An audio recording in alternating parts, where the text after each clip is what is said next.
കറുത്ത നിറമുള്ള താർ ജീപ്പ് ഇരമ്പി വന്നു. ആക്രിക്കടയ്ക്ക് മുന്നിലെ തകരം മേഞ്ഞ ഷെഡിലേക്ക് അത് തിരിഞ്ഞു കയറി. പഴയ തകരപ്പാട്ടകൾ തല്ലിച്ചളിക്കൊണ്ടിരുന്ന ബംഗാളി പയ്യൻ തലയുയർത്തി നോക്കി. ഡോർ തുറക്കപ്പെട്ടു. ചിതറിക്കിടക്കുന്ന അവശിഷ്ടങ്ങൾ ബൂട്ടിനടിയിൽ അമർന്നു. എന്നാ ചേട്ടാ ഇത്? ഇവിടെ വണ്ടി കയറ്റാൻ പറ്റില്ല. മാറടാ അലവലാതി. ബംഗാളിയുടെ താടിയിൽ തട്ടിക്കൊണ്ട് കറുത്ത നിറമുള്ള ഷർട്ട് ധരിച്ച് ഉയരമുള്ള ഒരാൾ മുമ്പിലേക്ക് കയറി വന്നു. സിഗരറ്റിന് തീ കൊടുത്തുകൊണ്ട് അയാൾ ചോദിച്ചു, എവിടെടാ നിന്റെ മുതലാളി? അവറാൻ എവിടെ ഉണ്ട് ചേട്ടാ? വിളിക്കടാ. അയാൾ കൈ ഓങ്ങി. ഭയന്നു പോയ പയ്യൻ കയ്യിലിരുന്ന ചുറ്റിക താഴെയിട്ട് അകത്തേക്ക് ഓടി. ചേട്ടാ! ഭക്ഷണം കഴിച്ചതിന് ശേഷം വായിൽ വെള്ളം കവിൾ കൊണ്ട് പുറത്തേക്ക് തുപ്പി. ചേട്ടാ! മുഖം തുടച്ച് അവറാൻ പല്ലിന് മുകളിലൂടെ നാവൊഴിഞ്ഞുകൊണ്ട് അയാൾ ചോദിച്ചു, എന്നാടാ ചെറുക്കാകരന്ന് അലർന്നേ? കുറെ ആളുകൾ വന്നിട്ടുണ്ട് ചേട്ടാ, പേടിയാവുന്നു ചേട്ടാ. നല്ല പൊക്കമുണ്ട്. ആരാ? നീ പേര് ചോദിച്ചില്ലേ? അവര് കൊത്തിപ്പിടിച്ച് നക്കി ചേട്ടാ. ആഹാ, അതാരാണ്? അവറാനേ, ആരാടാ? അയാൾ കടയുടെ മുന്നിലേക്ക് വന്നു. മേശയ്ക്ക് മുൻപിലെ തകര കസേരയിൽ കാലുയർത്തി വെച്ചിരിക്കുന്ന ആ വലിയ രൂപം തിരിഞ്ഞു നോക്കി. എന്നാ അവറാജ, ഞങ്ങളെ ഒന്നും കണ്ടാ അറിയത്തില്ലേ? ഇതേതാ അവൻ? ആ, ജോസേ. അവറാൻ വെളുക്കെ ചിരിച്ചു. പുതിയ ചെറുക്കനാ. പേരെന്നടാ? നാം നാം ക്യാ ഹേ? ദീപക്. ബംഗാളിയല്ലേ? അതെ. ഇവൻ പണിയെടുത്തോളൂ. വൈകുന്നേരം കിടപ്പ് ഇതിനകത്ത് തന്നെയാ. അപ്പോൾ ഒരു കാവലുമായി. അവറാൻ ശബ്ദം താഴ്ത്തി ചോദിച്ചു, എവിടെ? തോട്ടം എവിടെ? വണ്ടിയിലുണ്ട്. എപ്പോൾ ഇറങ്ങി? ഇന്ന് രാവിലെ. ഇനി ഇനി പതിവ് പരിപാടി. അന്വേഷണം ഒന്ന് ഒതുങ്ങുന്നവരെ മാറി നിൽക്കാനാ തീരുമാനം. ജാമ്യം കിട്ടിയോ? പിന്നെ കിട്ടാതെ. ചേട്ടായിക്ക് ഇതുവരെ പുത്തരിയാണോ? അതെ, ഊരി പോരുവോ? പിന്നെ തൻ്റെ വിശേഷം കേൾക്കാനല്ല വന്നത്. സാധനം എവിടെ? ഇവിടെയുണ്ട്. എന്നാ എടുക്കടോ, ഞങ്ങളുടെ ചേട്ടായി ക്ഷീണം തീർക്കട്ടെ. എടാ ഭായി, ഡാ, എന്നാ ചേട്ടാ? കടയിൽ ചെന്ന് 2 ചായ മേടിച്ചോണ്ട് വാ. കടി വേണോ ചേട്ടാ? ഇവൻ മലയാളം പറയുന്നുണ്ടല്ലോ. ഇവന്മാര് കുറെ എണ്ണം ഇവിടെ വന്ന് കിടപ്പില്ലേ? ഇപ്പം മലയാളികളെക്കാൾ നന്നായിട്ട് മലയാളം പറയുന്നത് ബംഗാളികളാണ്. ചേട്ടാ, കടി. ആ, കടി മേടിച്ചോ. ബോളി വാങ്ങട്ടെ ചേട്ടാ? ബോളി? ബോളിയോ? പഴംപൊരി എന്ന് പറയടാ. പറയടാ, പഴംപൊരി. പഴംപൊറി. ഇവർക്ക് ധൃതിയുണ്ട്. നീ വേഗം ചെല്ല്. 100 രൂപ അവറാൻ നീട്ടി. അവിടെ സഹിച്ചു കിട്ടില്ല ചേട്ടാ. ഒന്ന് പോയി വാങ്ങടാ. ബാക്കി പിന്നെ മേടിച്ചാലും മതി. പോടാ, വേഗം പോ. അവൻ അവിടെ നിന്നും പുറത്തേക്ക് പോയി. ഗേറ്റ് കടന്നു എന്ന് ഉറപ്പായ ശേഷം അരയിൽ നിന്നും വലിയൊരു താക്കോൽക്കൂട്ടം വലിച്ചെടുത്ത് അവറാൻ വലിപ്പിൽ നിന്നും പ്ലാസ്റ്റിക് കവറിൽ പൊതിഞ്ഞ കുറേയേറെ നോട്ട് കെട്ടുകളെടുത്ത് മേശപ്പുറത്ത് വെച്ചു. ജോസ് അതെടുത്തുകൊണ്ട് ജീപ്പിനടുത്തേക്ക് നടന്നു. ഡോർ തുറന്ന് സീറ്റിലേക്ക് വെച്ചു. ജീപ്പിന്റെ മുന്നിലൂടെ നടന്ന് അവറാൻ ഡ്രൈവിംഗ് സീറ്റിന്റെ അടുത്തെത്തി. മുഖത്ത് ബഹുമാനം വരുത്തി നിന്നു. ഥാറിന്റെ ഇരുണ്ട നിറത്തിലുള്ള ഗ്ലാസ് മെല്ലെ താഴ്ന്നു. തോട്ട എന്ന അപരനാമത്തിൽ അറിയപ്പെടുന്ന സൈമൺ. സൺഗ്ലാസ് ധരിച്ച ഇരുണ്ട രൂപം. ഒന്നിലേറെ മുറിവുകളുള്ള വടുക്കൾ നിറഞ്ഞ നെറ്റി. കവിളിൽ തുന്നിക്കെട്ടിയ വലിയ പാട്. കറ പിടിച്ച പല്ലുകൾ. അതിനിടയിൽ പുകയില കടിച്ചു പിടിച്ചിരിക്കുന്നു. ഇടത് കൈയിൽ ജോസ് സീറ്റിലേക്ക് വെച്ച പ്ലാസ്റ്റിക് കവർ ഉയർത്തിപ്പിടിച്ചുകൊണ്ട് സൈമൺ അവറാച്ചനോട് ചോദിച്ചു, എത്രയുണ്ട് അവറാച്ച? ചെറിയ വിറയലോടെ അയാൾ പറഞ്ഞു, 2.5. എന്നിട്ട് തല ചൊറിഞ്ഞു നിന്നു. ബാക്കിയോ? ഉടനെ തരുമെന്നാ പറഞ്ഞത്. സൺഗ്ലാസ് ഊരി സൈമൺ തലതിരിച്ച് അവറാനെ നോക്കി. പാതിയടഞ്ഞ അവൻ്റെ വലത് കണ്ണിലേക്ക് അയാൾ നോക്കി. പണി കഴിഞ്ഞാൽ പണം തരണം. അതാ കരാറ്. പറഞ്ഞേര് നിന്റെ മുതലാളിയോട്. മുനീറേ, എണ്ണി നോക്ക്. പിൻസീറ്റിലിരുന്ന മുനീർ പ്ലാസ്റ്റിക് കവർ വാങ്ങി. പിന്നെ മറ്റേ സാധനം ഞാൻ പാക്കറ്റോടെ കടയുടെ പുറകിൽ വെച്ചിട്ടുണ്ട്. ഒരാളും കൂടെ വന്നാൽ എടുത്തു തരാം. അല്ലെങ്കിൽ ഞാനതെൻ്റെ വണ്ടിയിൽ എത്തിച്ചേക്കാം. ഉം, ഉം, ഉം. സൈമൺ കൈകൾ കൊണ്ട് അവറാനോട് മാറി നിൽക്കുവാൻ ആംഗ്യം കാണിച്ചു. എന്നിട്ട് പുറത്തേക്ക് തുപ്പി. ചുണ്ടിലൂടെ ഒഴുകിയിറങ്ങിയ പുകയിലക്കറ തുടച്ചു. ചേട്ടാ ചായ. ബംഗാളി പയ്യൻ ചായയുമായി അവരുടെ അടുത്തേക്ക് വന്നു. സൈമൺ കൈനീട്ടി അത് വാങ്ങി കവിൾ കൊണ്ട് പുറത്തേക്ക് തുപ്പി. ഗ്ലാസ് അവശേഷിച്ച ചായയോടെ അവറാച്ചൻ്റെ നേരെ നീട്ടി. അയാൾ ഭവ്യതയോടെ അത് വാങ്ങി. ജോസേ, ഇപ്പൊ തന്നെ അവറാന്റെ വണ്ടിയിൽ അതങ്ങ് കൊണ്ടുപോരെ. ജോസ് തലയാട്ടി. ടാ ചെല്ല്. അവറാച്ചൻ ബംഗാളിയുടെ നേരെ നോക്കി. വാ ചേട്ടാ. കുറച്ച് സമയത്തിനുള്ളിൽ അകത്തുനിന്നും കവറോട് കൂടിയ ഒരു ഫ്രിഡ്ജ് ചുമന്നുകൊണ്ട് അവർ ഇറങ്ങി വന്നു. കടയുടെ മുന്നിൽ പാർക്ക് ചെയ്തിരുന്ന ഗുഡ്സ് ഓട്ടോറിക്ഷയുടെ പിന്നിലേക്ക് അത് കയറ്റി വെച്ചു. അവറാൻ വണ്ടിയുടെ കീ ജോസിനെ ഏൽപ്പിച്ചു. സൈമൺ ജീപ്പ് സ്റ്റാർട്ട് ചെയ്തു. റിവേഴ്സിൽ കറുത്ത മഹീന്ദ്ര ഥാർ ആടിയുലഞ്ഞ് ഇറങ്ങിപ്പോയി. പിന്നാലെ ഗുഡ്സ് ഓട്ടോ ഗേറ്റ് കടന്നുപോയി. സമാധാനമായി. അവറാൻ നിശ്വാസത്തോടെ നെഞ്ചിൽ കൈവച്ചു. പ്ലാന്റേഷന്റെ നടുവിലൂടെ ഇരമ്പി പാഞ്ഞെത്തിയ വാഹനം കരിയിലകൾ നിറഞ്ഞ വലിയ ബംഗ്ലാവിന് മുന്നിലെ പോർച്ചിലേക്ക് പാഞ്ഞു കയറി നിരങ്ങി നിന്നു. ഡോർ തുറന്ന് മുനീർ ഇറങ്ങി. കാലുകൊണ്ട് കരിയിലകൾ വകഞ്ഞുമാറ്റി അയാൾ ബംഗ്ലാവിൻ്റെ പ്രധാന വാതിലിലേക്ക് നടന്നു. അതികായനായ സൈമൺ ഡോർ തുറന്ന് പുറത്തേക്കിറങ്ങി. കൈകൾ വിരിച്ച് അയാൾ പിന്നിലേക്കൊന്ന് വളഞ്ഞു. ദൂരെ നിന്നും ഗുഡ്സ് ഓട്ടോ വരുന്നുണ്ട്. സൈമൺ പ്രധാന വാതിലിന് നേരെ നടന്നു. അയാൾ അകത്തേക്ക് കയറി. ബൂട്ടിൻ്റെ ശബ്ദം മുറിക്കുള്ളിൽ മുഴങ്ങിക്കേട്ടു. സെറ്റപ്പ് കൊള്ളാല്ലേ? മുനീർ ചോദിച്ചു. ജോണിക്കുട്ടിക്ക് സുഖമല്ലേ? തറവാട്ട് വീതമായി കിട്ടിയതായത്, മുനീർ പറഞ്ഞു. സൈമൺ ഇറങ്ങുമ്പോൾ ഇങ്ങോട്ട് വരണടാന്ന് ഇന്നലെ വൈകുന്നേരം ബാറിൽ വെച്ച് ജോസേട്ടനോട് പറഞ്ഞു. ചാവി അപ്പോൾ തന്നെ കൊടുത്തു. മുറി വൃത്തിയാക്കി ഇട്ടേക്കാമെന്ന് പറഞ്ഞിരുന്നു. അതൊക്കെ ചെയ്തിട്ടുണ്ട്. ഇനി ബാക്കി സെറ്റപ്പ് നമുക്ക് ചെയ്യാം. എടാ മുനി! ഫ്രിഡ്ജ് ഉയർത്തിയെടുത്തുകൊണ്ട് ജോസ് വിളിച്ചു. മുനീറേ, ഒന്ന് സഹായിക്കടാ.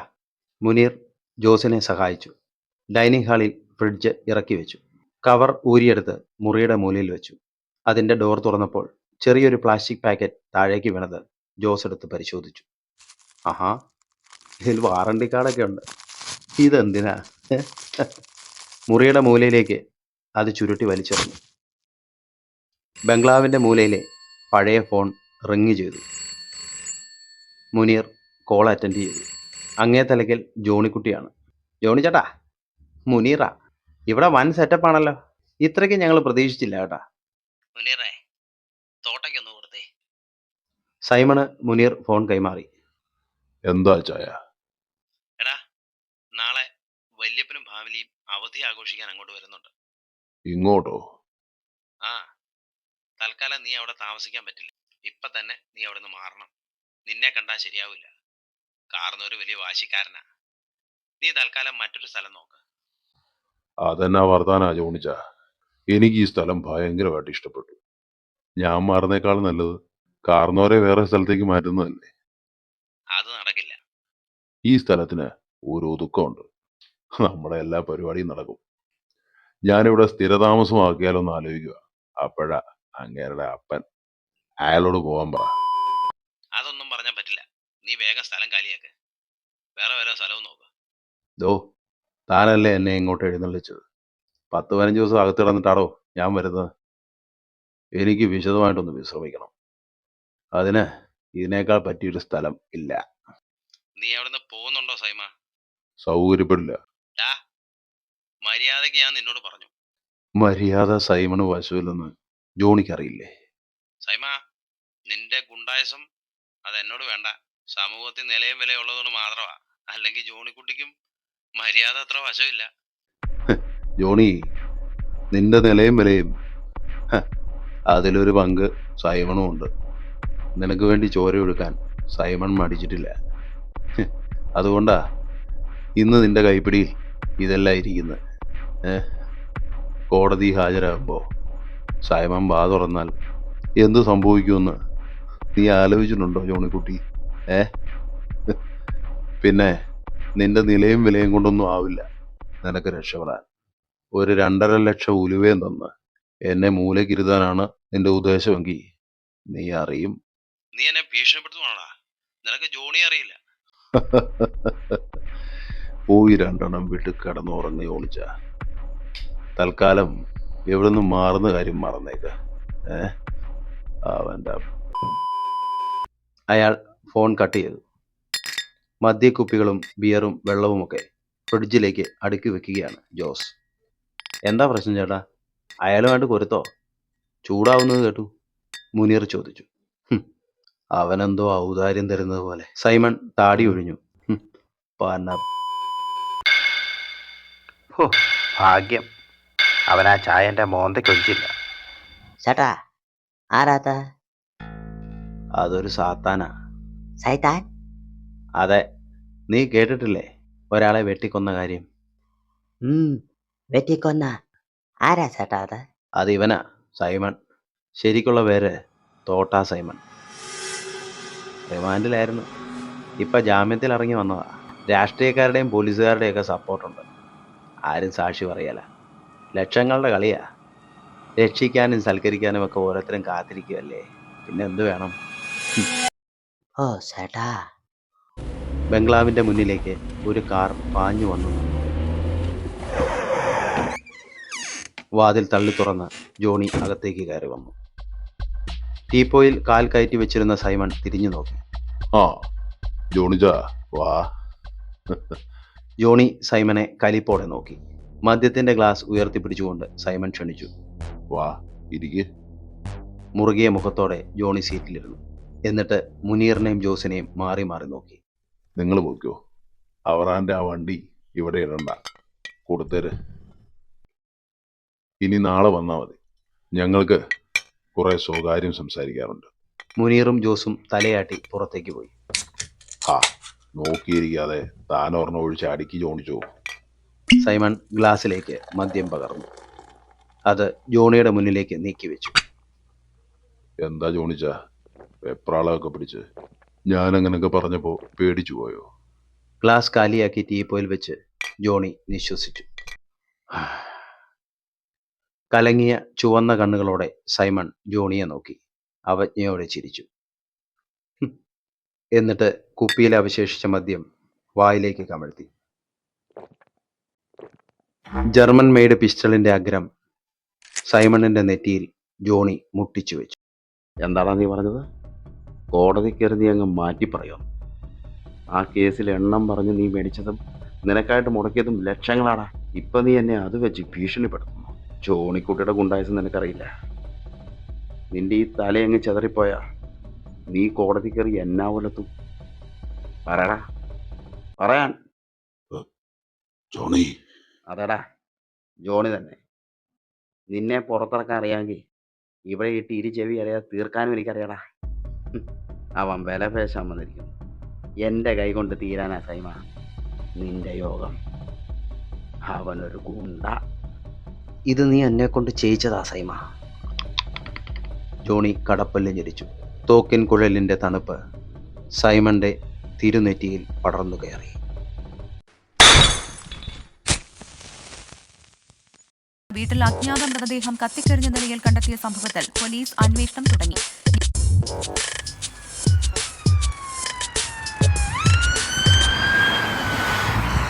അജ്ഞാത മൃതദേഹം കത്തിക്കരിഞ്ഞ നിലയിലാണ് കണ്ടെത്തിയത്. സംഭവത്തിൽ പോലീസിന്റെ അന്വേഷണം തുടങ്ങിയിട്ടുണ്ട്.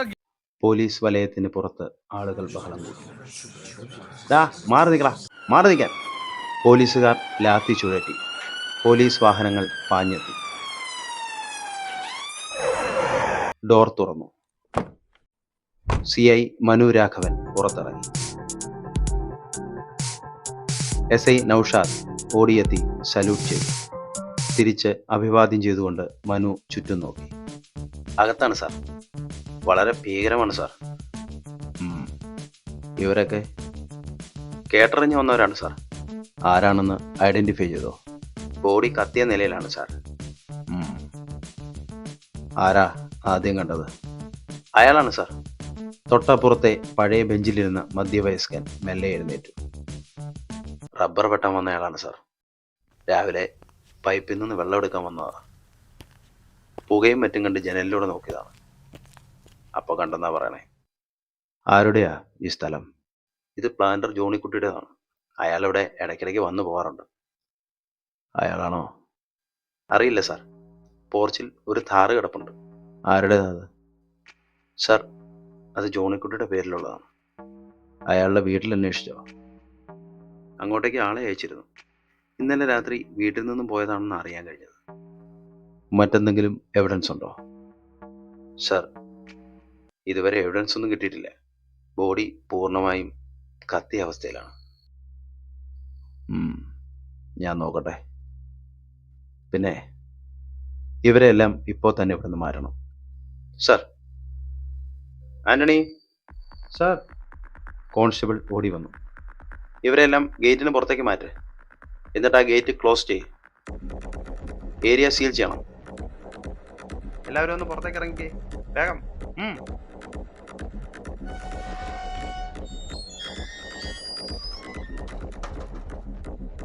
പിന്നെ ക്രൈം സീനിലേക്ക് ആരെയും കയറ്റണ്ട, പ്രത്യേകിച്ച് പത്രക്കാരെ.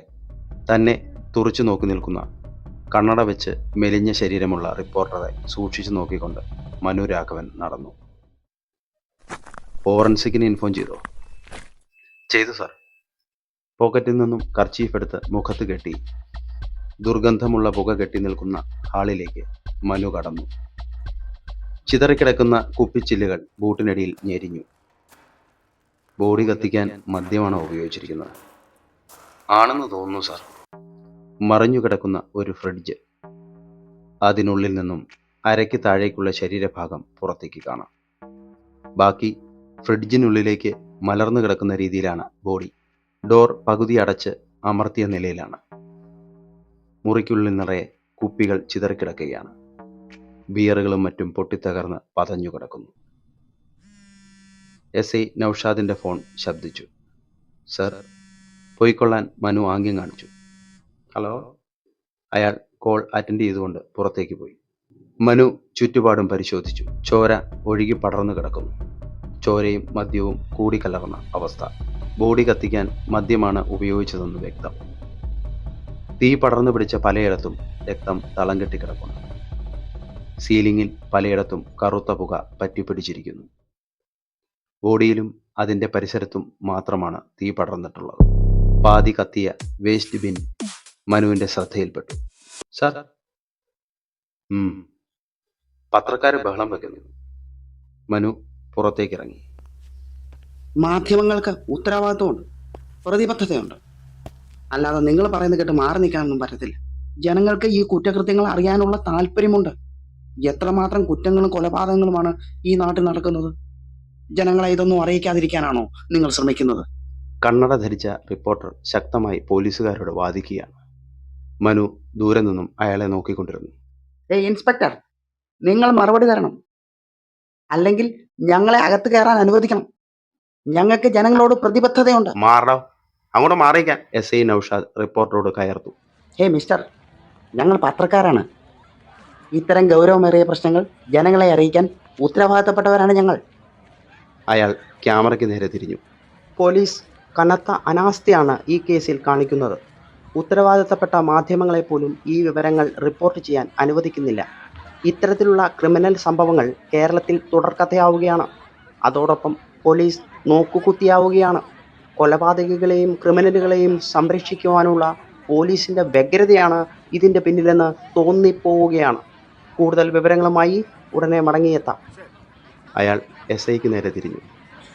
മിസ്റ്റർ ഇൻസ്പെക്ടർ, ഈ കേസെങ്കിലും എവിടെയെങ്കിലും എത്തുമോ? ജനങ്ങൾ ചിരിച്ചു. ഡോ, സൂക്ഷിച്ച് സംസാരിക്കണം. തനിക്കെന്തറിയാം? ഇപ്പോൾ ഈ കേസ് അന്വേഷിക്കുന്നത് CI മനു രാഘവനാണ്. ഇതുവരെ അദ്ദേഹം അന്വേഷിച്ച കേസുകളെല്ലാം തെളിയിച്ചിട്ടുണ്ട്. ഈ കേസും അദ്ദേഹമാണ് അന്വേഷിക്കുന്നത്. താൻ വായടയ്ക്ക്. നൗഷാദേ, സാർ, അയാളെ ഇങ്ങോട്ട് കയറ്റി വിട്. സാറ് വിളിക്കുന്നുണ്ട്, ചെല്ലേ. ഗേറ്റ് തുറന്ന് റിപ്പോർട്ടറെ നൗഷാദ് ഉള്ളിലേക്ക് കടത്തി. നീ അവിടെ നിൽക്ക്.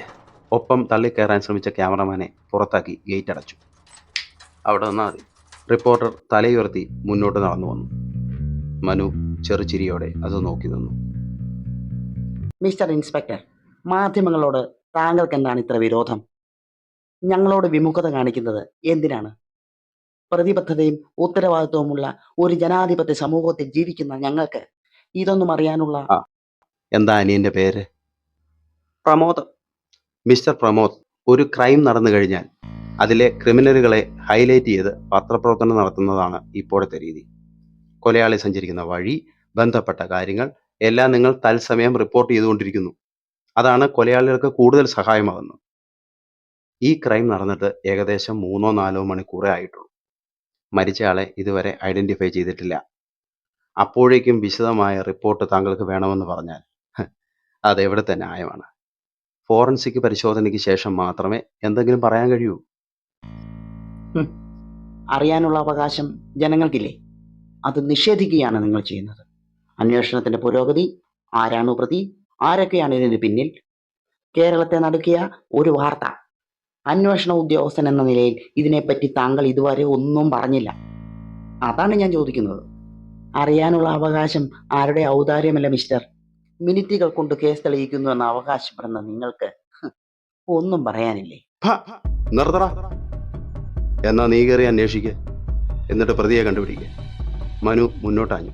സർ, വേണ്ട സർ. നിങ്ങൾ ഒരു പത്രപ്രവർത്തകൻ. മിണ്ടരുത് സർ, മിണ്ടരുത്. നീ ഒരാരോപണം ഉണ്ടായാൽ, ഒരു പെൺകുട്ടി പീഡിപ്പിക്കപ്പെട്ടാൽ, ഒരു കൊലപാതകം നടന്നാൽ വലിയ വാർത്തയടിച്ച് ഊഹാപോഹങ്ങൾ നടത്തി അന്തിച്ചർച്ചകളിൽ സ്വന്തം ഇഷ്ടക്കാരെ അലക്കി വെളുപ്പിച്ച് രക്ഷിച്ചെടുക്കാൻ വെപ്രാളം പിടിക്കുന്ന ചാനൽ ജഡ്ജിമാരെ നീ കണ്ടിട്ടില്ലേ?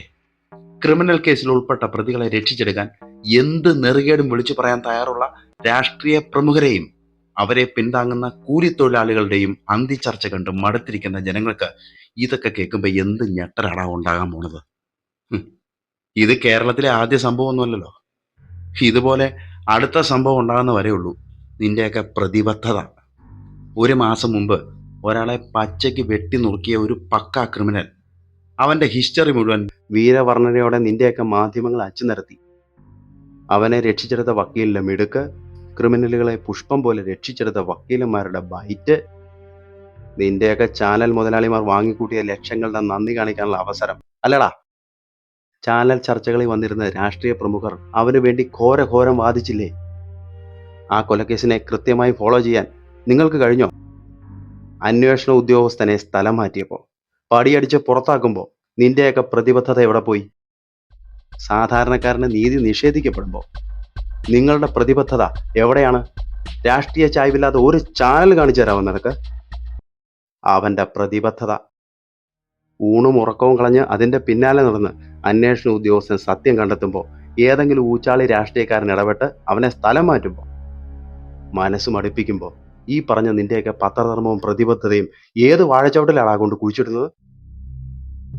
ഒരു കേസ് സത്യസന്ധമായി അന്വേഷിച്ച് തെളിയിക്കണമെങ്കിൽ രാഷ്ട്രീയ ഇടപെടലുകൾ ഇല്ലാതാകണം, ക്രിമിനലുകൾ ഒറ്റപ്പെടണം.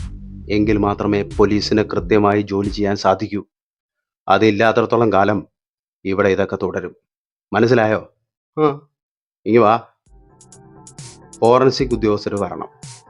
ഉയർന്ന ഉദ്യോഗസ്ഥർ ഇങ്ങോട്ട് വന്നുകൊണ്ടിരിക്കുകയാണ്. അവർക്ക് വിശദമായ റിപ്പോർട്ട് കൊടുക്കാനുണ്ട്. പത്രക്കാർക്കുള്ളത് അതിനുശേഷം. ഇപ്പം മനസ്സിലായോ? ഇനി ഇവിടെ നിന്ന് വായിട്ടലച്ച നിന്റെ പത്രം ഞാൻ വലിച്ചു കീറും. മനസ്സിലായോന്ന്? പോയിക്കോ. അല്ല പിന്നെ നൗഷാദ് ചിരിച്ചു. അവന്റെ പത്രധർമ്മം. ഏതാനും വാഹനങ്ങൾ അങ്ങോട്ടേക്ക് കടന്നു വന്നു. ഫോറൻസിക് ഉദ്യോഗസ്ഥർ എത്തിച്ചേർന്നു. ആദ്യമായി ഈ കേസിന്റെ പുരോഗതി നമ്മൾ റിപ്പോർട്ട് ചെയ്യാൻ പോവുകയാണ്.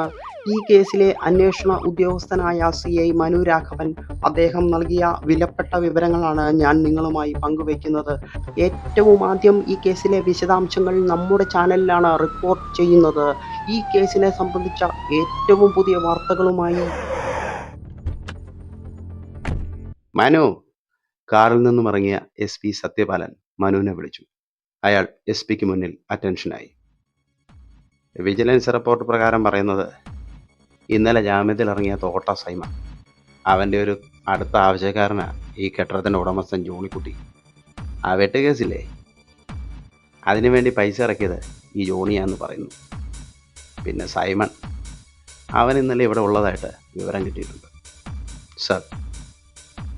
പിന്നെ തുടർന്നും അന്വേഷണ ചുമതല തന്നെ ഏൽപ്പിക്കാനാണ് എല്ലാവരുടെയും അഭിപ്രായം.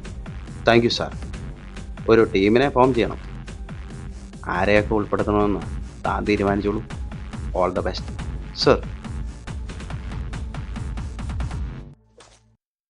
ആംബുലൻസ് വന്നു. ബോഡി ആംബുലൻസിൽ കയറ്റി. ഫോറൻസിക് ഓഫീസർമാർ വീടും പരിസരവും അരിച്ചുപെറുക്കി. ഈർപ്പമുള്ള കറുത്ത ആ മണ്ണിൽ വന്നുപോയ വാഹനങ്ങളുടെ ടയർ മാർക്കുകൾ വ്യക്തമായിരുന്നു. മനുരാഘവൻ അതിനടുത്ത് മുട്ടുകുത്തിയിരുന്ന് പരിശോധിച്ചു. SI നൗഷാദ് അയാളുടെ അരികിലേക്ക് വന്നു. സർ, ജോണിക്കുട്ടി എവിടെ ഉണ്ടെന്ന് യാതൊരു വിവരവും ഇതുവരെ കിട്ടിയിട്ടില്ല. ഇതുവരെ വീട്ടിലെത്തിയിട്ടുമില്ല. ബിസിനസ് ആവശ്യങ്ങൾക്കായി അയാൾ പലപ്പോഴും ഇങ്ങനെ പോകാറുണ്ടെന്നാണ് ഭാര്യ പറഞ്ഞത്. ലൊക്കേഷൻ നോക്കിയില്ലേ? നോക്കി സർ, പക്ഷേ വീട്ടിൽ ഫോൺ വെച്ചിട്ടാണ് അയാൾ പോയിരിക്കുന്നത്. സർ, എനിക്ക് തോന്നുന്നത് ആ ജോണിക്കുട്ടിയാണോ ഇത്? ആവാം. ചിലപ്പോൾ സൈമണും ആകാം. സാർ, തോട്ട സൈമണോ? അതെ. ഫോറൻസിക്കിൻ്റെ റിപ്പോർട്ട് വരട്ടെ, അതുവരെ കാത്തിരിക്കണം. ഈ സൈമണും ജോണിക്കുട്ടിയും തമ്മിൽ ചില ഇടപാടുകൾ ഉള്ളതായിട്ട് കേൾക്കുന്നു. പോലീസുകാർ വീട് പൂട്ടി സീൽ ചെയ്തു. നൗഷാദേ. സർ. നമ്മൾ ഈ കേസിൻ്റെ അന്വേഷണം ഇവിടെ തുടങ്ങുകയാണ്. നൗഷാദ് ചെറുതായി പുഞ്ചിരിച്ചു.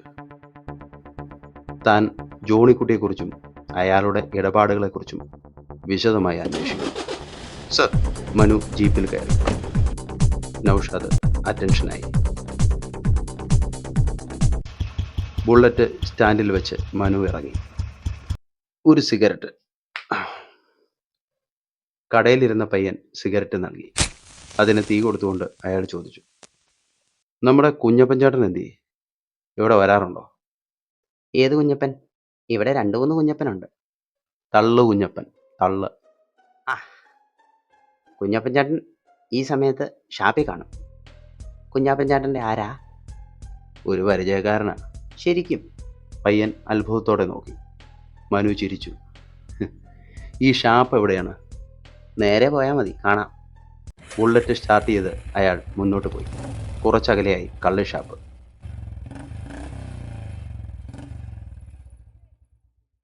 മനു അങ്ങോട്ടേക്ക് കയറി ചെന്നു.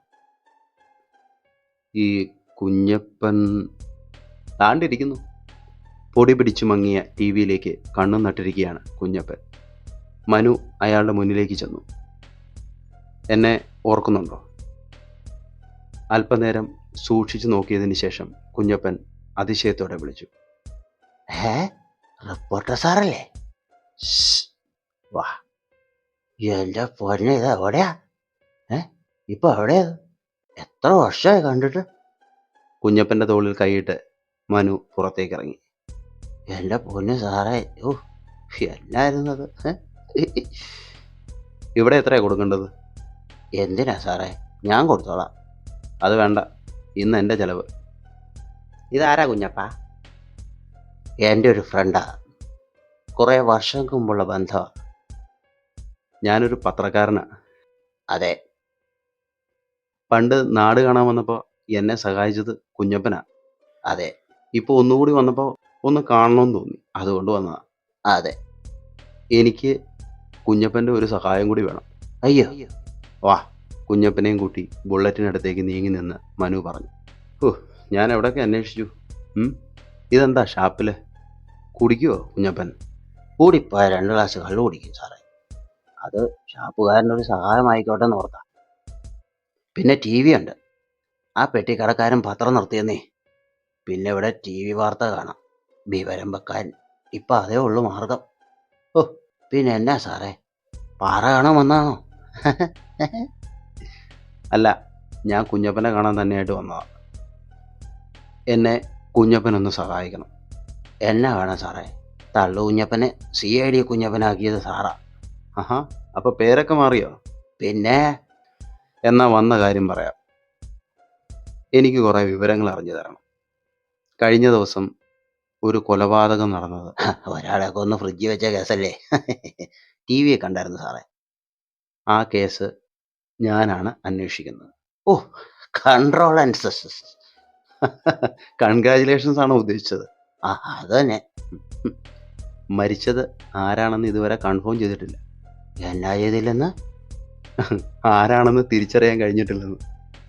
അത് അതിനെക്കുറിച്ചുള്ള കുറച്ച് കൃത്യമായ വിവരങ്ങൾ അറിയാൻ എനിക്ക് കുഞ്ഞപ്പൻ്റെ സഹായം വേണം. കുഞ്ഞപ്പന് കൃത്യമായ വിവരങ്ങൾ തിരക്കാൻ കഴിയും. ഒരു അന്വേഷണ ബുദ്ധിയൊക്കെ ഉള്ള ആളല്ലേ. അതുകൊണ്ടാണ് ഞാൻ വെളുപ്പിനെ ഇങ്ങോട്ട് പുറപ്പെട്ടത്. അന്ന് കുഞ്ഞപ്പൻ തന്ന ക്ലൂവാ എന്നെ ആ കേസിൽ ഒരുപാട് മുന്നോട്ട് കൊണ്ടുപോയത്. പഴയ കേസേ, അതുകൊണ്ട് കുഞ്ഞപ്പനെ സെലക്ട് ചെയ്യാമെന്ന് തീരുമാനിച്ചു. അപ്പം എന്നെ പോലീസിലെടുത്തോ? ആ, കുഞ്ഞപ്പനും ഇപ്പോൾ ആരാ പോലീസാ. ഓക്കെ സാറേ. അപ്പം നമ്മൾ ഫുള്ളറ്റി പോവാ? അതെ, വീട്ടിൽ പറഞ്ഞിട്ട് പോരെ. 2 ദിവസം കഴിഞ്ഞാൽ ഇങ്ങ് വരാം. ഓക്കെ. നമ്മളിവിടെ ഇരുന്ന് തന്നെ, വീട്ടിലിരുന്ന് തന്നെ. ഞാനിപ്പോൾ വരാം. ബുള്ളറ്റ് കടന്നുപോയി. ബസ് സ്റ്റോപ്പുകളിലും പരിസര പ്രദേശങ്ങളിലും ഷാപ്പിലുമൊക്കെ കുഞ്ഞപ്പൻ കറങ്ങി നടന്നു. അങ്ങനെ അയാൾ സംഘടിപ്പിച്ച വോയിസ് റെക്കോർഡുകൾ ഹെഡ്സെറ്റിലൂടെ കേട്ടുകൊണ്ടിരിക്കുകയാണ് മനു. സാറേ, എൻ്റെ അഭിപ്രായത്തിൽ ആ ജോണി എന്ന് പറഞ്ഞവനാണ് മരിച്ചത്. ആഹാ, ഒറ്റ ദിവസം കൊണ്ട് കുഞ്ഞപ്പൻ പോലീസായല്ലോ. അതെന്താ കുഞ്ഞപ്പ അങ്ങനെ പറയാൻ കാരണം? അതെ, ഞാൻ ഷാപ്പിൽ ചെന്നപ്പോൾ അവിടെ കുറേ പിള്ളേരുണ്ടായിരുന്നു. അവന്മാർ പറയുന്നത് കേട്ടിട്ട് ഈ സൈമൺ എന്ന് പറയുന്നവൻ അത്ര ചില്ലറ പുള്ളിയൊന്നുമല്ല. എന്തൊക്കെ ഇടപാടാന്നറിയാമോ? അത് കേട്ടില്ലേ? ഞാനത് കേട്ടു. ഈ സൈമണെ കുറിച്ച് ഭയങ്കര അഭിപ്രായ പിള്ളേർക്ക്. സ്വന്തം തന്തയെക്കാളും കാര്യമായിട്ടാണ് പറയുന്നത്. എന്തിനും സൈമൺ ചേട്ടനോട് പറഞ്ഞാൽ മതിയെന്ന്. ഒരുതരം ഭ്രാന്താവന്മാർക്ക്. ഈ സൈമണെ ആർക്കും കൊല്ലാൻ പറ്റില്ലെന്ന് ഭയങ്കര ആത്മവിശ്വാസത്തോടെ പറയുന്നത് കേട്ടില്ലേ അമ്മമാര്? കേട്ടോ? കേട്ടോണ്ടിരിക്കുക. അത് ശരിയാണെങ്കിൽ ചത്തത് ജോണി തന്നെയാണ്. ഭയങ്കര ബുദ്ധി തന്നെ, സമ്മതിക്കണം കുഞ്ഞപ്പനെ. പോ സാറേ. നാളെ വീട്ടിൽ പോകാം കുഞ്ഞപ്പന്. ആവശ്യത്തിനുള്ളതായോ? ആയി. ഞാൻ വണ്ടി ഏർപ്പാടാകാം. അതൊന്നും വേണ്ട സാറേ, ഞാൻ ബസ്സിന് പോക്കോളാം. ശരി, good night. Good night. Mobile phone ശബ്ദിച്ചു. അവന്മാരെ കിട്ടിയിട്ടുണ്ട്. തോട്ടാ സൈമണിൻ്റെ വലങ്കയും ഇടങ്കയും, ജോസും മുനീറും. പറടാ, ആരെയാ നീയൊക്കെ കൊന്നു കത്തിച്ചത്? അറിയില്ല സാറേ. പറയടാ. പിന്നെ നീയൊക്കെ എന്തിനാണ് ഒളിച്ചിരുന്നത്? പറടാ.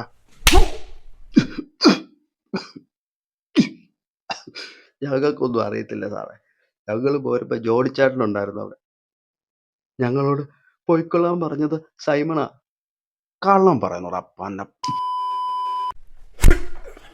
സത്യം സാറേ. ഒരു കാര്യം ഇടവും വലവും ഓർത്തു വെച്ചോ. ഈ കേസ് കഴിയാതെ നീയൊന്നും വെട്ടം കാണില്ല, കേട്ടോടാ. നമസ്കാരം. പ്രധാന വാർത്തകൾ. ബംഗ്ലാവിൽ കത്തിക്കരിഞ്ഞ നിലയിൽ കണ്ടെത്തിയ മൃതദേഹം കുപ്രസിദ്ധ ക്രിമിനൽ തോട്ടാ സൈമൺ എന്നറിയപ്പെടുന്ന സൈമൺ ജോസഫിന്റെ ആണെന്ന് ഫോറൻസിക് പരിശോധനയുടെ അടിസ്ഥാനത്തിൽ പോലീസ് കണ്ടെത്തി.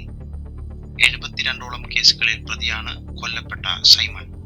ഈ കേസിലെ പ്രതികളെ യാതൊരു വിധത്തിലും രക്ഷപ്പെടാൻ അനുവദിക്കുകയില്ലെന്നും SP ശ്രീ സത്യപാലൻ പത്രസമ്മേളനത്തിൽ അറിയിച്ചു. തുടരന്വേഷണങ്ങൾ ഈ കേസിലും എൻ്റെ ഒരു മഹത്തായ കൈയടയാളം പതിഞ്ഞിട്ടുണ്ട്. കുഞ്ഞപ്പൻ ഷാപ്പിലെ ടിവിയുടെ നേരെ കൈ ചൂണ്ടി. തള്ളു തുടങ്ങി. ഞങ്ങൾ പോവാ.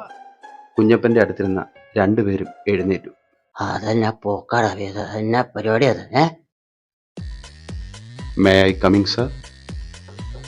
മനു രാഘവൻ SP സത്യപാലൻ്റെ മുന്നിലെ ഹാഫ് ഡോറിൽ തട്ടി. വരൂ മനു, ഇരിക്കൂ. ആ ജോണിയെ ഇന്നലെ രാത്രി അറസ്റ്റ് ചെയ്തല്ലേ? ബെൽഡൻ. അങ്ങനെ കേരള പോലീസിന്റെ കിരീടത്തിൽ ഒരു പൊൻതൂവൽ കൂടി. പ്രതിയെ 4 ദിവസത്തിനുള്ളിൽ കണ്ടെത്തിയിരിക്കുന്നു. തനിക്കൊരു പ്രമോഷനുള്ള വകുപ്പുണ്ട്. ഇന്ന് വൈകിട്ടത്തെ പത്രസമ്മേളനത്തിൽ താനും കൂടിയിരിക്കണം. കേരള പോലീസിൽ ആൺകുട്ടികളുണ്ടെന്ന് ജനം മനസ്സിലാക്കട്ടെ. അവരെ ആശ്വസിക്കട്ടോ. അതിന് ജോണി കുറ്റമൊന്നും ചെയ്തിട്ടില്ല. ഈ കേസ് ഇവിടെ അവസാനിപ്പിക്കണമെന്ന് പറയാനാ ഞാൻ വന്നത്. അയാളല്ല പ്രതി. അതെങ്ങനെ ശരിയാവും? അയാൾക്കതിൽ യാതൊരു പങ്കുമില്ല. ഇല്ലെങ്കിൽ ഉണ്ടാകണം. അത്ര പുണ്യാളനൊന്നുമല്ല ഈ ജോണി. നമുക്കൊരു പ്രതി മതി. സാഹചര്യങ്ങൾ അയാൾക്കെതിരല്ലേ, പിന്നെന്താ? അയാൾ കുറ്റം സമ്മതിക്കുന്നില്ല. സമ്മതിച്ചില്ലെങ്കിൽ സമ്മതിപ്പിക്കണം. അത് ഞാൻ പറഞ്ഞു തരണോ? പത്രങ്ങൾക്ക് ന്യൂസ് പോയി കഴിഞ്ഞു, പ്രതിയെ അറസ്റ്റ് ചെയ്തെന്ന്. സാർ, ശ്രദ്ധിച്ചു കേൾക്കണം. പോസ്റ്റ്മോർട്ടം റിപ്പോർട്ട് പ്രകാരം സൈമൺ കൊല്ലപ്പെട്ടത് വെളുപ്പിന് 3:30-ക്കും 4:30-ക്കും ഇടയിലാണ്.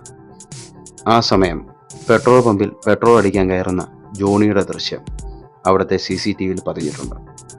അങ്ങനെ നോക്കുമ്പോൾ ജോണി ഈ കാര്യത്തിൽ നിരപരാധിയാണ്. മറ്റാരോ ആണ് അത് ചെയ്തത്. താനിനിയിപ്പോൾ അത് കൂടുതൽ അന്വേഷിക്കാനൊന്നും പോകണ്ട. മുകളിൽ നിന്ന് ഓരോരുത്തരെ വിളി കേട്ട് ഞാൻ മടുത്തു. എത്രയും പെട്ടെന്ന് പ്രതിയെ അറസ്റ്റ് ചെയ്യണമെന്നാ ഓരോരുത്തരുടെ ആവശ്യം. നാട്ടിൽ കുറ്റകൃത്യങ്ങൾ പെരുകുന്നു പോലും. പഴി പോലീസിനും.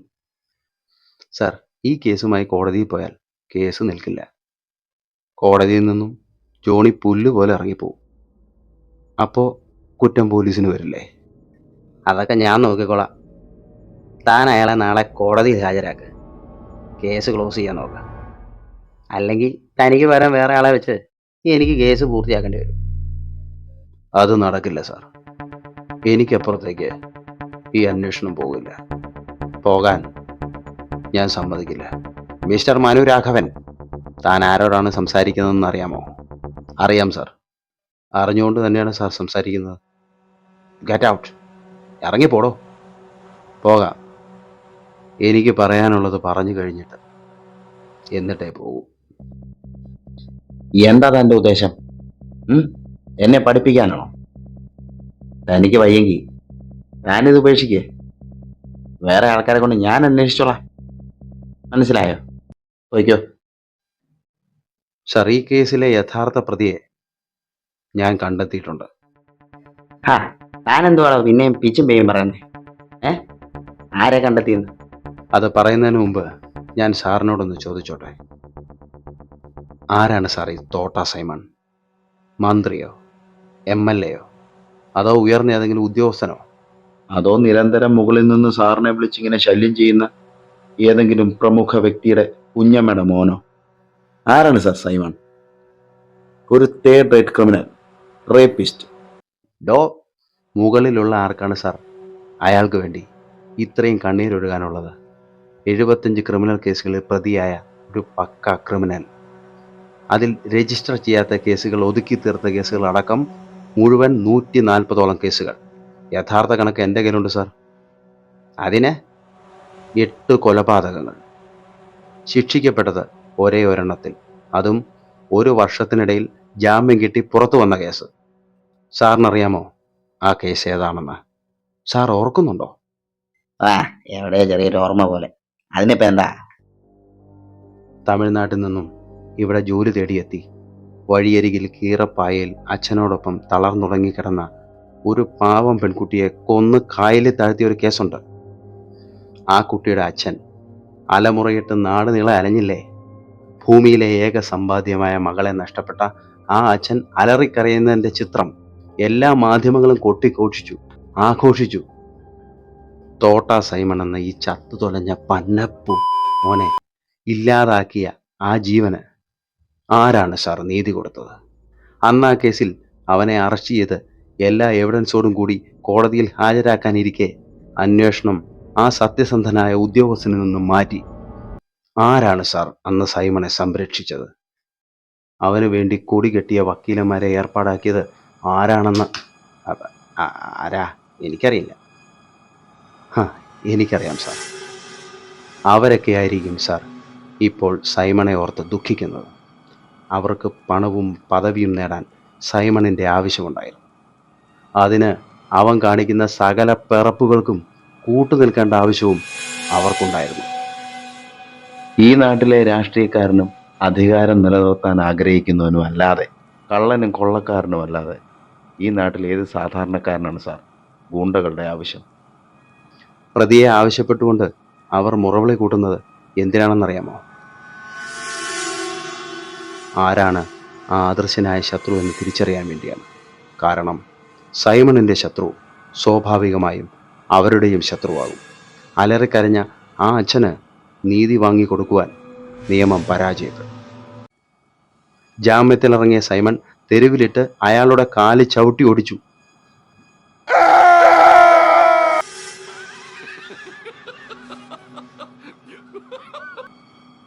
അന്നും അയാളെ രക്ഷിക്കാൻ നിയമം എത്തിയില്ല.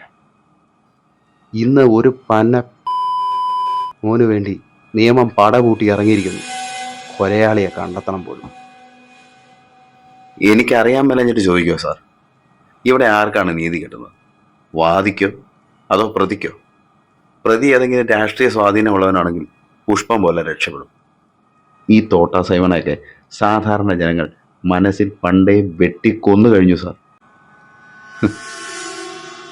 പുറത്തേക്കിറങ്ങി നോക്കണം സാർ. ഇന്ന് അവൻ കൊല്ലപ്പെട്ടതിൽ സന്തോഷിക്കുന്ന ഒരുപാട് സാധാരണക്കാരുണ്ട്. കോടതി ശിക്ഷ വിധിക്കുമ്പോൾ അത് കുറഞ്ഞു പോയെന്ന് വിലപിക്കുന്നവരെ കാണാം.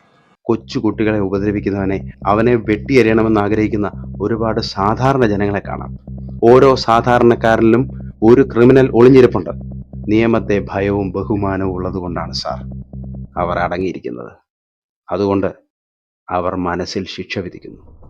അതെ സാർ, ഇവനെ പോലുള്ളവർ ക്രൂരമായി തന്നെ കൊല്ലപ്പെടണം. സൈമൺ കൊല്ലപ്പെട്ടത് വളരെ ക്രൂരമായി തന്നെയാണ്. തലക്കടിയേറ്റ് വീണ സൈമനെ അരയ്ക്ക് താഴേക്ക് തല്ലി ചതച്ച് പാതി ജീവനിൽ കത്തിച്ചു കളഞ്ഞു.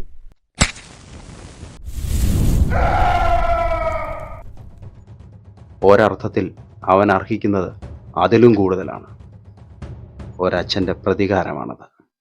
അതെ സാർ, അത് ചെയ്ത മുരുകൻ അയാൾ എന്നോട് പറഞ്ഞു, അവൻ അലറിക്കരയുമ്പോൾ അയാൾക്ക് സന്തോഷമുണ്ടായിരുന്നുവെന്ന്. തൻ്റെ മകൾ അനുഭവിച്ച ഓരോ വേദനയും അവന് തിരികെ നൽകുമ്പോൾ അയാളിലെ അച്ഛൻ ഈ നാട്ടിൽ തൻ്റെ മകൾക്ക് ലഭിക്കാത്ത നീതി നടപ്പിലാക്കുകയായിരുന്നു. താൻ ക്രിമിനലുകളെ ന്യായീകരിക്കുകയാണോ? അയാളൊരു ക്രിമിനൽ അല്ല സാർ.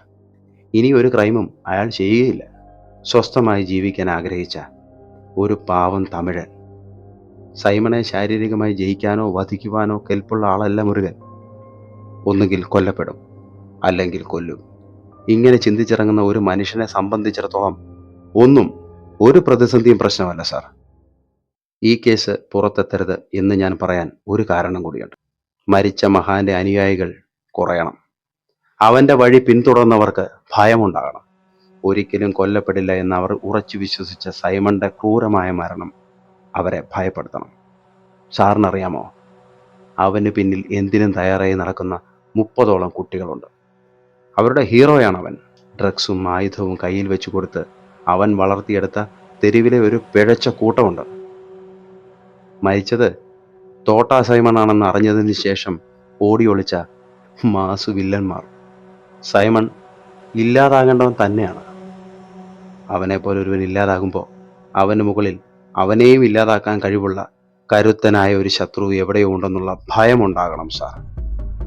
ചോദ്യം ചെയ്യപ്പെടും എന്ന ഭയമുണ്ടാകണം സാർ. ഇന്ന് മാതാപിതാക്കളെയും പൊതുജനങ്ങളെയും ഭീഷണിപ്പെടുത്തി ജീവിക്കുന്ന ഇതുപോലുള്ള പിഴച്ചുപോയ കൂട്ടങ്ങൾ ഭയന്നൊളിക്കണം സാർ. അതിന് ഏറ്റവും നല്ലത് മരണഭയം തന്നെയാണ്. അതുകൊണ്ട് ഈ കേസ് ഇവിടെ അവസാനിപ്പിക്കണം. ഇത് സമൂഹത്തിന് കൊടുക്കുന്നൊരു സന്ദേശമാണ്, വലിയ സന്ദേശം. സാറിനുമില്ലേ പ്രായമായ 2 മക്കൾ? അവർക്കാണ് ഈ അവസ്ഥയുണ്ടായതെന്ന് ചിന്തിച്ചു നോക്ക്. അതിന് കാരണക്കാരായവരെ സാർ വെറുതെ വിടുമോ? സാറിൻ്റെ ഉള്ളിലെ ക്രിമിനലും ഉണരും. ഏറ്റവും ക്രൂരമായ രീതിയിൽ അവർക്ക് ശിക്ഷ വിധിക്കും. ഓരോ പത്രവാർത്തകൾ കാണുമ്പോൾ നമ്മളും മനസ്സിൽ ശിക്ഷകൾ വിധിക്കാറില്ലേ? അതുപോലെ കരുതിയാൽ മതി. അതുകൊണ്ട് സൈമണിൻ്റെ കേസ് സാറ് മറന്നേ പറ്റൂ. സൈമൺ നടത്തിയ തെളിവുകളില്ലാത്ത കേസുകൾ പോലെ സൈമണും ഇല്ലാതാകട്ടെ. പിന്നെ മുരുകൻ, അയാൾ ധീരനാണ്, അയാൾ നിയമത്തിന് കീഴടങ്ങാൻ തയ്യാറുമാണ്. പക്ഷേ ആ നിമിഷം മുതൽ അയാളുടെ രക്തത്തിനായി സൈമന്റെ കൂട്ടാളികൾ ഇറങ്ങും. ഇപ്പോൾ അങ്ങനെ ഒരാളെ പറ്റി അവർക്ക് യാതൊരു അറിവുമില്ല. എനിക്കും സാറിനുമല്ലാതെ ഇതിനെപ്പറ്റി മറ്റാർക്കും അറിയില്ല. ഇപ്പോൾ അവരെ ഭയപ്പെടുത്തുന്ന അജ്ഞാതനായ ഒരു കൊലയാളി, അയാൾ ഇരുളിൽ എവിടെയോ ഉണ്ട്. പിന്തുടരുന്നു എന്ന ഭയം എല്ലാ കൂട്ടാളികൾക്കുമുണ്ട്. അത് മതി. Case close. എടോ, മുകളിലുള്ളവരോട് ഞാനെന്ത് പറയും?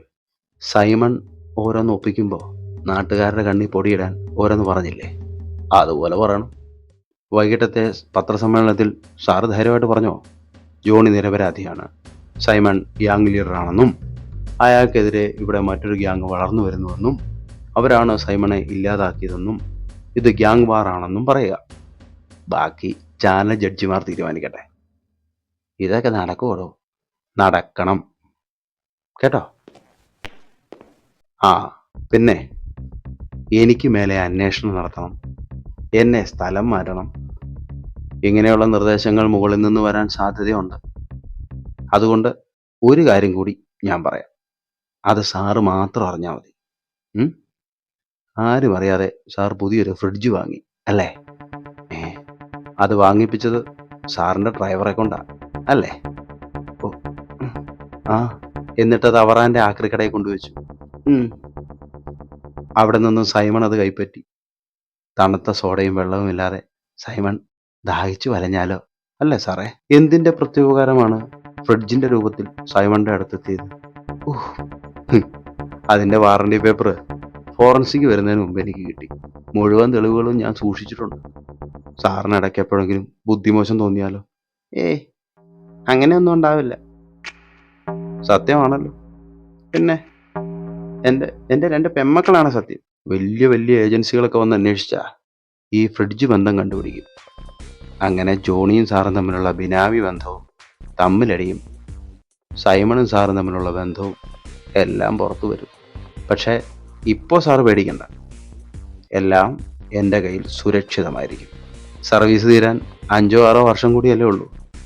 അതുവരെ സാറിന് ഈ തൊപ്പി വെച്ച് ഇവിടെ ഇരിക്കാം.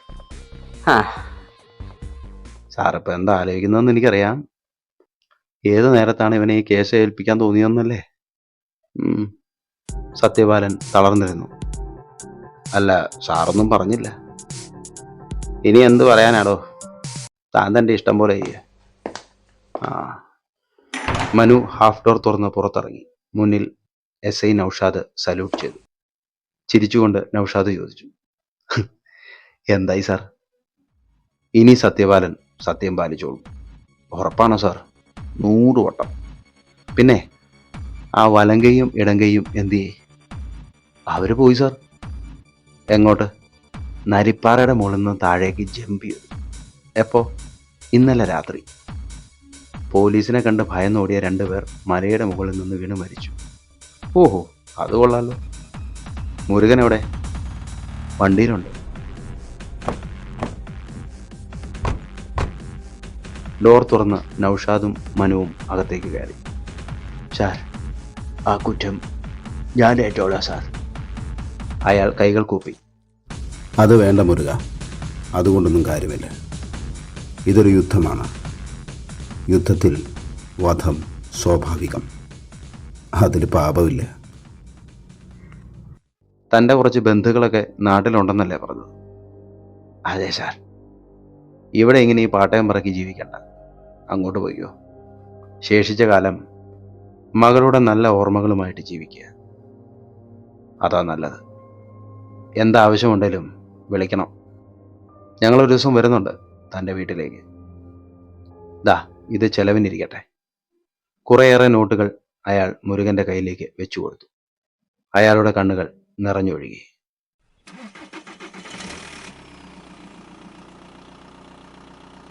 സർ, ഇനി എങ്ങോട്ടാണ്? മുരുകനെ വിടണ്ടേ? ബസ് സ്റ്റാൻഡിലേക്ക്. ജീപ്പ് ഗേറ്റ് കടന്ന് പുറത്തേക്ക് ഇറങ്ങി. ഓരോ ദിവസവും കുറ്റകൃത്യങ്ങളും കൊലപാതകവും വർദ്ധിക്കുമ്പോൾ സാധാരണക്കാരൻ ഭീതിയുടെ വക്കിൽ നിൽക്കുകയാണ്. കുറ്റവാളികളെ സംരക്ഷിക്കുന്ന നയമാണ് പോലീസ് സ്വീകരിച്ചു വരുന്നത്. സൈമൺ വധക്കേസിൽ പ്രതിയായ ജോണിയിൽ നിന്നും മതിയായ തെളിവുകളൊന്നും കണ്ടെത്തുവാൻ പോലീസിന് ഇതുവരെ സാധിച്ചിട്ടില്ല. അന്വേഷണം വഴിമുട്ടി നിൽക്കുന്ന അവസ്ഥയിൽ പ്രതികളെ സംരക്ഷിക്കാനുള്ള നയമാണ് പോലീസ് സ്വീകരിക്കുന്നതെന്ന് ആരോപണമുയരുന്ന ഈ സാഹചര്യത്തിൽ അന്വേഷണം വഴിമുട്ടി നിൽക്കുന്ന ഈ അവസ്ഥയിൽ പ്രതികളെ സംരക്ഷിക്കാൻ ചെറുപുഞ്ചിരിയോടെ മനു നൗഷാദിന്റെ മുഖത്തേക്ക് നോക്കി. അയാൾ ചിരിച്ചു. അങ്ങനെ അതിന്റെ 1-ാം ഘട്ടം കഴിഞ്ഞു അല്ലടോ. നീതി നടപ്പിലായി. ജീപ്പ് അകന്നുപോയി.